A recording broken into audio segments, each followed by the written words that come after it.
rumors na ba talaga yung magiging core ng mga lineup ng mga teams natin? Eventually, siguro there's gonna be an evolution na yun yung mangyayari. Maybe. Yeah, pero sa ngayon, it still does feel like you gotta make sure na buhay yung gold laners nyo. Especially right now, lalo pag Bruno pa yung gold nyo. Yeah, I like how passive the XP lane is. Talagang minion wave management lang yung ginagawa ng Arlet at ng Lapu-Lapu. And especially with the rotation coming up from the YSS. Alam ng TLPH na nag-start si Zyda rito. So alam din ni Sanford na paakyat yung rotation, especially with the Mountain Shocker. Okay. Kailangan mag-ingat ng Arlet. And try nila mag-freeze dito, which is very smart actually. Yeah, yun na, grabe yung level of playstyle aggressiveness doon ni Carl TZ. Yun with Benecutie was worry na hindi niya pwede i-take yung chance na hindi naman ako jujumpin yan. Carl TZ will grab that opportunity if he sees it. Tinatayuan nga lang eh. As Yep. much as possible, but the control is there. Especially on mid! Ang sakit naman yan. Kalahati agad ang buhay dito ni Lancy just before the turtle take na ngayon sinisimulan. Hawak nila 3 more yung kabilang banda ng bush. Pero might be a reset para sa TLPH. Nakita na yung Unbreakable. Mountain Shocker na lang yung hinihintay dito ng TLPH. Nag-purple muna si Carl TZ. Efficiency lang. Whoop, Yung habol ng moving TLPH. forward. There's going to be Sanford onto the front together with Sanji. Whoop! Finals na siya tama sa dalawa. Crimson Beacon para kay Lalansi. Still ensuring the first blood for 3 more. Pero sa kabilang banda naman, papasok na nga si Carl TZ as well as going for the Phantom Execution. Buhay pa rin naman din si Chakno pero not for long. Taking it ahead, 4 ahead dito sa ating palitan. Yeah. Sobrang ganda kasi nakita natin yung comfort ni Freemar. Nakita natin yung comfort ni Sanford sa pagwawalis din. So, basically, it's a very good match-up. Pero so far, sa tempo, TLPH ang nauna dito. Yeah. Good cancel mula ro sa Unbreakable mula kay Chakno. Kung hindi niya na-cancel yung Phantom Execution, could have been a lot worse for TNC. And that's the way to do it eh. Somehow, try and predict yung pwede nga maging combos dito para kay The Goat ni Carl TZ. At ngayon, kakasabi pa lang natin, still, what a great risk para kay Chakno. Yeah, ito yung problema pag binibigyan mo ng mga ganitong heroes yung TLPH, yung kabisado nila, sobrang oppressive ng movement sila sa mapa.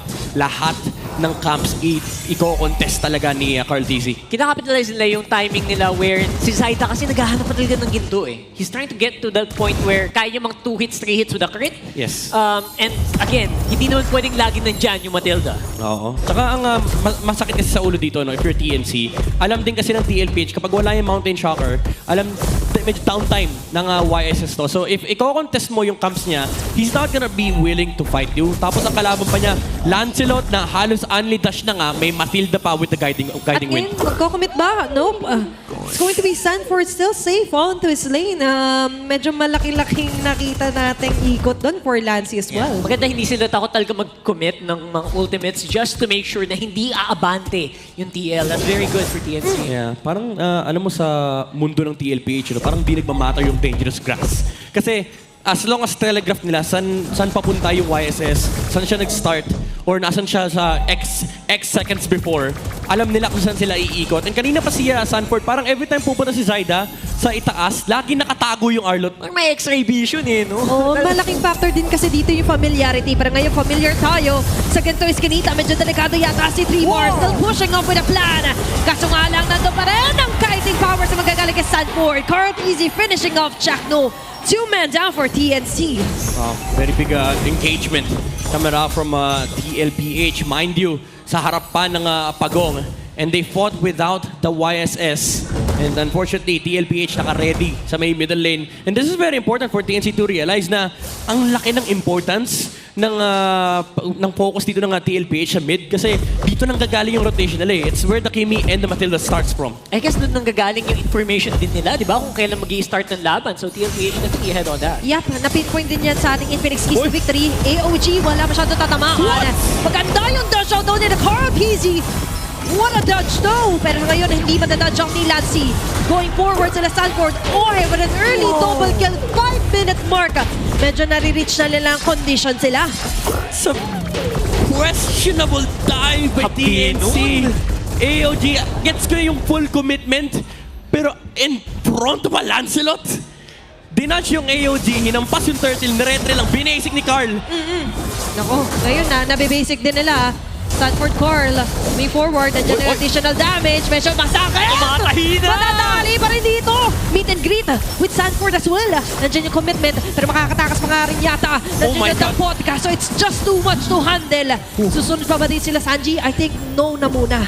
3v5 yun, by the way. Kamunti ka sila doon. 3v4. 4-month stun mula kay Sanji. Medyo kinabahan ng konti yung TNC. Malayo lang si Carl TZ at that time, pero baka nagtahi ng panibagong jersey si Carl doon sa oras na yun. And si Oheb naman, naiwan sa kusina doon sa baba while all of that was happening. Oh my gosh, that's a very dream scenario para sa Bruno na ngayon nahihirapan ni TNC. What more pag sumama pa later si Oheb? Oo, ito na yung training phase nung Bruno. Kanina pa nagpo-football. Si Oheb. Hanggang ngayon, #1 Lancelot player pa rin. Si Carl TZ. Medyo mahirap kasing habulin yung stats niya sa Lancelot. Stats don't lie, Sa totoo bro. lang. Stats don't lie. Hindi na siya nakagulat. At the same time, you gotta really admire, no, na gaano ka consistent si Carl TC on that hero. Yeah, I mean, it's been his signature hero for the longest time. you Wala know? magkabata eh. Simula M2, maraming naging Lancelot main dahil sa taong to. Siya talagang iniidolo din ng karamihan at marami-rami na rin sumubok na kunin ang titulo sa kanya. Pero International pa. marami rin ang nabigo. Pero ngayon, mukhang hindi rin naman mabibigo yata ang TLPH on to getting another turret onto the top. Si Oheb ang buhay na patunay na kapag ikaw ay tuloy-tuloy lang sa pagtatrabaho, yayaman ka. Work only. Malaki na ang bangko. Just Malaki keep na ang the bangko. grind. Diba? Just keep on grinding. Respect the hustle. Kanina pa niya kinakalaban yung mga Tore men. Sabi niya, Bruno ko eh. Trabaho ko to eh. Huwag mong tatantanan at ngayon di rin magtatandaan. A free turtle, a free objective para sa TLPH. No contest at all from TNC. Yan, more gold bars TNPH. Sabi ni Oheb, ayoko kalaban tao. Gusto ko building kalaban ko. No, hindi kasi nagmamatter sa akin. Alam mo yung practice ng football. Sa totoo lang, ang totoong practice niyan, hindi sa tao, sa pader. Oo. Totoo Diba? Yan ang original practice niyan. Mas gusto mo malawak na playing field. Pero ngayon yung field natin, Nice dive. mapupuno na aksyon para dito kay Benny Cutie. Nalahat ng gagawin yung Southern Force pero lumabas sa dance floor dito. Sila JP nasasalubong kay Tremor na mapapatay ni Oheb. Sanford onto the front, committing the final slash. Pero ngayon siya yung madadapat by the lantern flare. Hahabol pa si Carl TZ. Pero atras din naman. What a play for the Carl TZ. You know what?